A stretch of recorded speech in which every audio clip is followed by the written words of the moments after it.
guys, welcome to the Legacy Wealth Show. I'm here with my good friend Jack Petrick. Jack, awesome having you here, buddy. Thanks, buddy. Jack was a firefighter in his full-time job, part-time real estate investor, built up a great portfolio of single-family homes, and not long ago left his full-time job in order to focus on his wealth-building strategy, which is rentals and apartment buildings. So super pumped up. I've known Jack for several years now, and got connected when we both had real estate licenses 3-4 years ago probably. Yeah. And sat down and we got introduced through a broker of our firm, and just kind of sat down and talked at a high level about where you wanted to go and what that all looked like. And maybe you can share a little bit about your background, kind of where you're coming from and where you're headed, and then we'll unpack it from there. That sounds great. So basically I wrapped up in high school and didn't really know what I wanted to do with my life. And it was actually an uncle of mine that suggested becoming a firefighter. So I pursued that and got into that. And then I came across a book, and I wasn't really an avid book reader, Rich Dad, Poor Dad. Mm-hmm. I read the book, and it just like spun me out of my head. Like, it just completely made me change the way that we look at educational, financial literacy, properties, real estate, assets, liabilities. So I had some money saved up actually for the purpose of buying a Corvette, decided to go into real estate instead, took a completely different direction where we were actually building custom homes. So I kind of just basically through my resourcefulness figured out how to build a custom house, because if it's been done before, it can be done again. It's not rocket science. Mm-hmm. So basically we start off doing that. We built custom homes, and then the housing market crashed, and then we were able to pick up properties at just pennies on the dollar. So single family homes that were selling for like $120,000 dropped down to 60. That's when we bought in, and we bought it all the way down to the floor. So you're talking about 2008, 2009, 2010 now? Yeah, exactly. So we picked up we continued on with that path of progress. While you're working a full-time job. Correct, in the fire department. So it was a crazy schedule. So oftentimes people will say that I don't have time. It's not a matter of you don't have time. It's you're not willing to put the time and make the sacrifices for it. Because I would work a 24-hour shift. I would get off. I'd have 2 days, and I'd have to just ramp up and hit it hard. Running projects, management, materials, leasing, and basically at the time I had no mentoring. I just made every mistake you can imagine doing it on my own. But each of those lessons, each dollar that was lost, provided just an invaluable lesson of what not to do and what changes to make for the next round. What would you say would be what was your driving force initially? Obviously you want to make money, but I mean, you had a good, safe, stable, predictable job, right? Sure. Your wife had a business at the time. Like, what was the driving force to go and work a 24-hour shift, not go home and sleep, and instead just go and pound the pavement looking for more deals, overseeing contractors, all that kind of stuff? There's just always been this like internal fire within me to just always want to push it and just not settle for being mediocre. Mm-hmm. Growing up, we grew up in a good household and a very blue collar family. But if we wanted something, we had to work for it. We had to earn for it. So there was just also this drive that if we want to have it, we have to push harder for it. Mm-hmm. So just initially started putting that and just setting goals, and it just kept progressing to something, further and further. So it was really a really amazing experience to be able to have to push the fire and the stresses. There's a quote that I came across on Facebook, a Facebook meme. It was a picture of a piece of charcoal, and then there was a diamond next to it. And it says that a diamond is nothing more than just an ordinary piece of charcoal that was able to take extraordinary pressure. Mm-hmm. And it's each transition that I've taken up the next level, the next level, the next level, there's just been an incredible amount of pressure that's really made you just really question what you're doing, if it makes sense. And a lot of financial pressure. There's hard-earned money that has to go down. There's a lot of capital that has to get raised. But each time I've been able to overcome that, it's built the confidence within me that I could do this, and now we can take it to the next level. It's powerful, man. So, all right, so you're flipping some houses, you're buying some houses at the bottom of the marketplace. Sure. Now, fast forward a few years, you got a portfolio of what, 35, 40 houses? Yep. We meet. What happened? Yeah. So from there, we were trying to make the transition into apartments, yep. And I didn't really understand how to evaluate property. So I started off reading a couple books, went to a handful of seminars with like Michael Blanc and David Lindahl, mm-hmm. And then when we were introduced, you were at like 300 apartments. And I'm like, how is this guy at 300 apartments? Mind you, in the last 7 months, I've just brought like 400 units on myself. But at the time, it seemed like such an impossible goal of how can you hit that. So you and I started talking, and you were doing some mentoring with me. And then I just continued to learn more until we got to the point that I felt like I understood enough where I could then make the jump and start picking some properties up. So what was the, because it wasn't, well, I don't know, how long ago did you leave the fire station? About a year and a half ago? Year and a half Almost ago, two, yep, exactly. Right? So how many properties did you pick up, or what would your portfolio look like? And when did you know that you could leave your full-time job in order to follow this? Because you already had 35, 40 houses. Sure, and then we also had 2 apartment buildings with a partner of mine down in Dayton, Ohio. Right. So we're at about 100 units. But it just, at that time, my real estate portfolio was making significantly more than I was making as a firefighter. But it was a great salary. We had great benefits, pension, health care. But I was going to have a lot of regret thinking, like, what is life going to look like when I'm 50, 55, 60, looking back and saying, what would life be like if I didn't make this adjustment and change? So I want to pause on that for a second and unpack, because a lot of people say they can't leave their full-time job because they have health care, because they have a pension plan, because they have these, excuse me, these benefits. Sure. Right? And what's going to happen if I don't have benefits if I go and start my own business? What's going to happen if I don't have benefits with my family? What's going to happen with my benefits if I go and pursue, trying to build wealth versus staying with this full-time job? And what, like, is it as big of a deal looking back as you thought it was in the moment? Not at all. And when I left the fire department, like when I left, I was 38 years old. And you have to be 31 years of age or younger to get hired. So I literally burned that boat. I can never go back. But you just have to have enough confidence in yourself that I can make this happen. I can overcome the capital and the difference. But at the end of the day, if you really kind of just break down the numbers of what those benefits are and the time that it's robbing from you, it's the time. That's what I want to dive into is, okay, I just re-up my health insurance. I have a family plan for my health insurance with me, my wife, 2 little kids. Like, I think our family plan is something like $800 a month. We're like about $1,200. Yeah, something along those lines, right? So let's say it's $1,000. That's $12,000. Sure. You're gonna maintain staying in this jail cell of a job for the rest of your life until you're 60 years old for $12,000 with an in cap of here when your income gap could be this. Right. And like, what's $12,000? I'm not saying that $12,000 is nothing. If you asked me for $12,000, I'd ask you some questions before I gave it to you, right? Sure. But at the end of the day, $12,000 a year is, how many deals do you have to do? You're going to do one single family deal, and it covers that entire thing. Let alone an apartment building where you go and buy, I mean, $12,000. Let's say, let's break it up. I can put it in perspective. That's a 10-unit building. Dude, you got to buy one 10-unit building. It covers your health insurance. So I just closed on 164. The cash flow. Sorry. Exactly, but no, this is just exciting. This part. I just closed on a 164-unit property. Purchase price was $9.2 million, and the laundry income, the quarters from the washers and dryers, is about $24,000 a year. $24,000 a year of just quarters being collected. They make $2,000 a month just on laundry.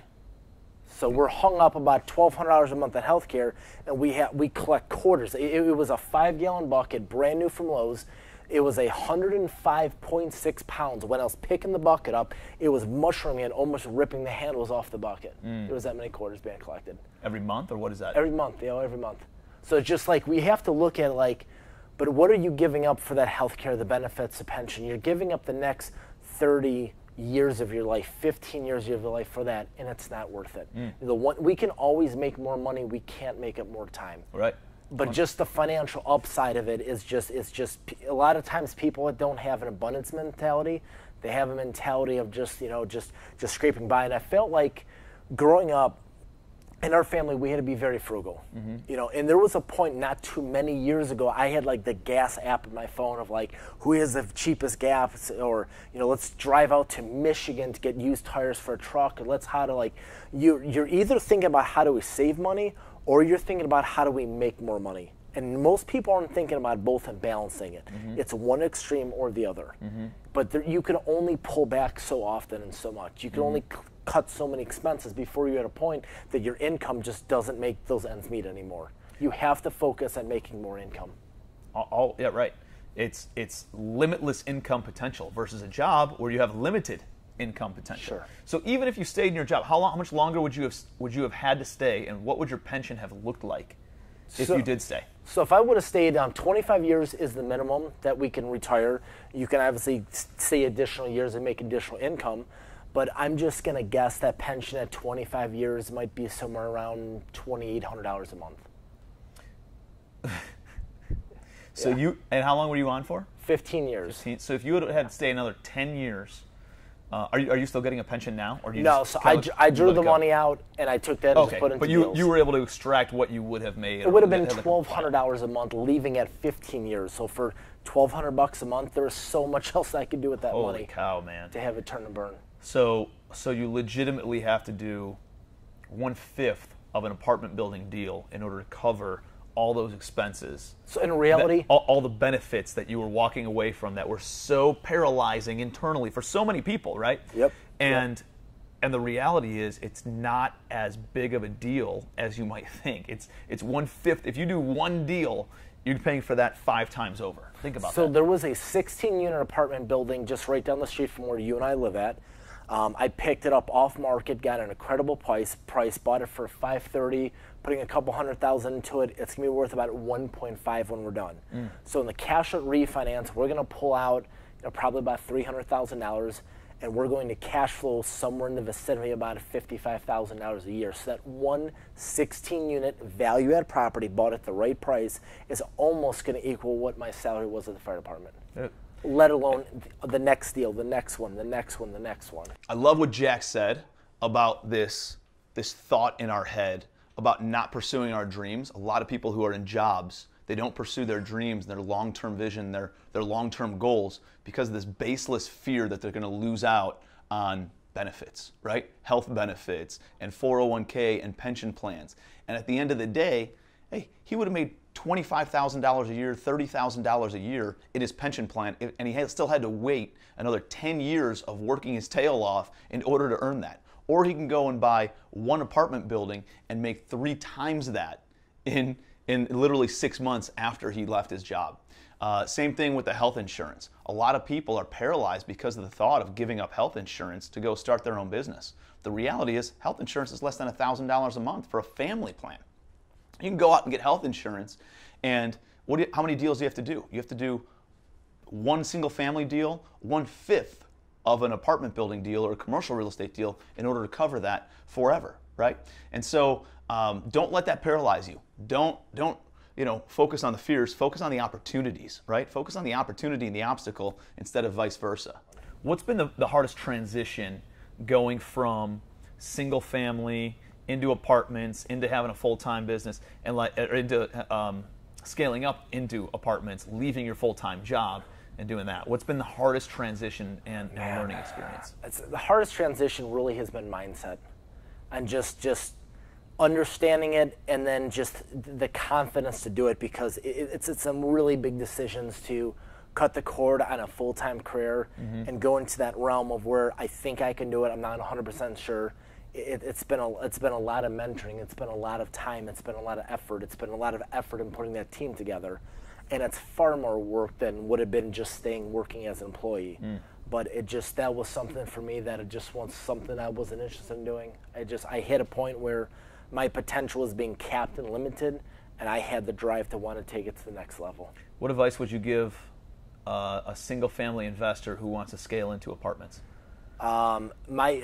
I really regret not doing it earlier. I truly do. Like, we would spend so much time grinding away on these single-family houses, getting these things to cash flow, $350 a month. But at the end of the day, there's no wealth creation that's being generated from it. It is so much simpler for us to rehab 16 two-bedroom apartments than it is to do a house that's just devastated. It's unbelievable. So much more cash flow. There's just so much more financial benefit. And honestly, at the end of the day, it's far simpler. At the end of the day, after it's easier. It's easier to do apartments than it is houses. It truly is. But like, at the end of the day, it comes down to net operating income. It's that simple. Buildings that have a lower net operating income are going to sell for less than buildings that have a higher net operating income. We correct that by remodeling the property, increasing rents, bringing additional income streams, and lowering expenses. it's not that difficult. You just got to increase the income, decrease the expenses. All of a sudden, your net income grows, and you've created value in an apartment building by doing that, because apartment buildings are 100% valued based on the income approach. What is the net operating income? And then depending on the markets that you're in, it sells for a multiple of that NOI. So that's all you got to do. How do you increase the income? How do you decrease the expenses? And that is how you do a value-add apartment building. Now, it sounds, it's simple, but it's not easy, right? Exactly. So you got to go through the mindset. You got to go through the learning curve. You're either going to get educated by, taking the losses on your own, or by going out and just paying to get educated on that stuff and hiring a mentor, joining a mastermind. That's a great thing you mentioned there, because I heard this phrase one time. It said, lessons cost money and good ones cost lots. And for the first, 12 years for me to just force my way through it and figure it out, it was a great experience, but I lost so much money, not just in money that was lost, but deals and potential that I could have had. I could be 10 times bigger than what I am today had I had the right direction, mentoring, guidance, how to raise capital, how to do it correctly, how to execute these projects. And oftentimes, if another way to learn also is to partner up with somebody, to bring capital to a deal, to bring a service to a deal, to bring something, to bring value, and then to be able to learn off of each other. Yep, powerful stuff, man. So Jack and I own an office building together, a couple of vacation rentals together, and a couple other things. So great guy. What's the best way for people to connect with you? My cell phone's probably going to be the simplest way. My phone number. You want to put your phone number on a podcast? I have no problem doing that. Done it before. All right. 440-552, and I got a story, 8483. 440-552-8483. So Joe Fairless, he has like the longest going podcast in real estate. It's a daily podcast, and he had given his phone number on a podcast. And this was when he was just growing, and he's like, I bet nobody has the audacity to call me. I'm like, I do. So I called him up, but then at that point, he had grown to some substantial number, but it worked at that point, so I figured I'd carry it on. Wow. Good stuff, man. Well, dude, I appreciate your insight. Thank you. Proud of you, man. How many units you got now? We're about just shy of 400 units right now. We have another 256 that we have under contract, and we got a small storage facility, another 135 units that we're under contract in that right now. Awesome, man. Proud of you, dude. Cool, thank you. Another episode of Legacy Wealth Show. Hope you guys got a ton of value out of that, and definitely connect with Jack if you guys have any questions on that stuff. So until next time, we'll see you guys soon.